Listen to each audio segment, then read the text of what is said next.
OK, a lot of loose ends. A vet in Africa is Roland Minor's account of his experiences of treating animals of all shapes and sizes and his many encounters with farmers, pet owners and politicians in Africa. Some of the tales he has to tell are hilarious, others are hair-raising and a few are downright horrific, to be fair. Roland joins us now on the phone. Good morning, Roland. Good morning to you. So how did you undertake this venture, sir? Tell us how you ended up in Africa. Well, I was born in Argentina. Though I was educated in England, I always had in mind to go back to a warmer place. And if we're in England now, you'd know that it feels a bit like it should be in November. Indeed. We were just hearing that the Met Office are having an emergency meeting today to decide whether that's it forever now in the UK. That's summer over. Well, I had a great email the other day from a colleague in Somerset who said we don't do summers anymore here in England. Oh, dear. Perhaps I'll have to rename it to Winterset. What do you think? All right. I think that might be a good idea. Now, tell you mentioned there that's where you were born in Argentina. Yes. You have a bizarre law in Argentina that you are considered to be older than your twin brother who was born first. That is correct. That's part of the Napoleonic Code of Law. How weird. It's not weird. I should have been first anyway. So here we are then. Let's get you in Africa. Were you working as a vet in the UK or what was happening? I did briefly, originally before I went out to Africa, down in Sussex. Yep. And then I came back during the foot and mouth disease outbreak in 2001. Oh, okay.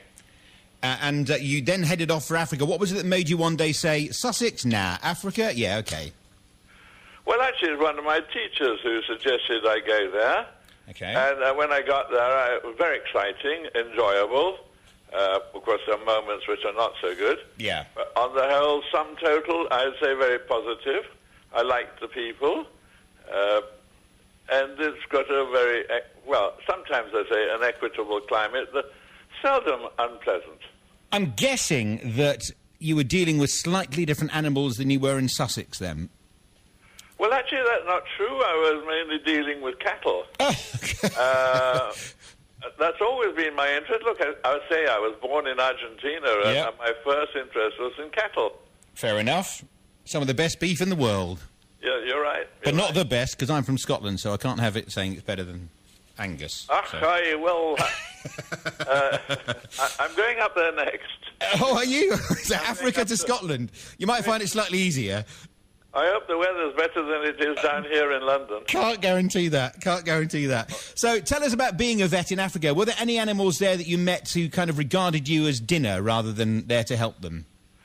Yes, but not as patients. I mean, there was one night when it started to rain, and I'd made a little, campfire to sit around, but withdrew to my tent because of the rain, and my servant brought my food in, and he was absolutely dumbstruck. He couldn't say anything. He just pointed outside. There were 6 lions sitting around the campfire. Oh.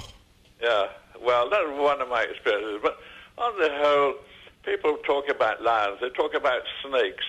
Yes, I've seen them. But if you behave properly, I don't think they are a risk to you. Yes. Oh, well, I'll take your word for that. Next time I'm faced with a snake or a lion, I'll give you a call, Roland, and just let me put it this way.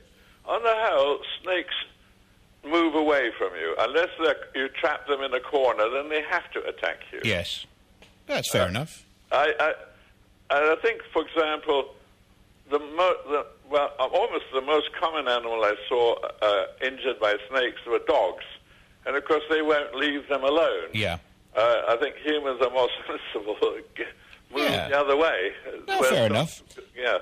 I have to ask you, because it's in the book, it's a fascinating thing. How did a small alcoholic monkey become best friends with a black Labrador dog? Well, alcoholic monkee? Other people fed the alcohol to him. I tried to stop it, but he did like it. It was given to me, this monkey, to be put down, and it was such an attractive little animal. I asked whether I could keep it, and the owner said, the people who were looking after it said, it's all right. I didn't like to tie it up. It's too intelligent, so I just let it be, and it stayed around. and sort of bonded to my dog, so they would always sleep together. Oh. Well, it sounds like you had a fascinating time there. How long did you end up staying for then, Roland? Well, I'm still there. I'm just on a visit to England at the moment. I've just celebrated with a lot of friends 50 years since I qualified. Fantastic. Yeah. And so when are you heading back? Fortnight's time, and I can't wait. It's much warmer over there than here. Well, listen, it's a great book. There's some good, really funny stuff and some quite serious stuff in there. But, Roland, it's called A Vet in Africa. We wish you well when you go back, and thank you so much for joining us and talking about it. Well, thank you for ringing me and asking me about it. No problem at all, Roland. Okay. You look after those alcoholic monkeys, won't you? I'll do that.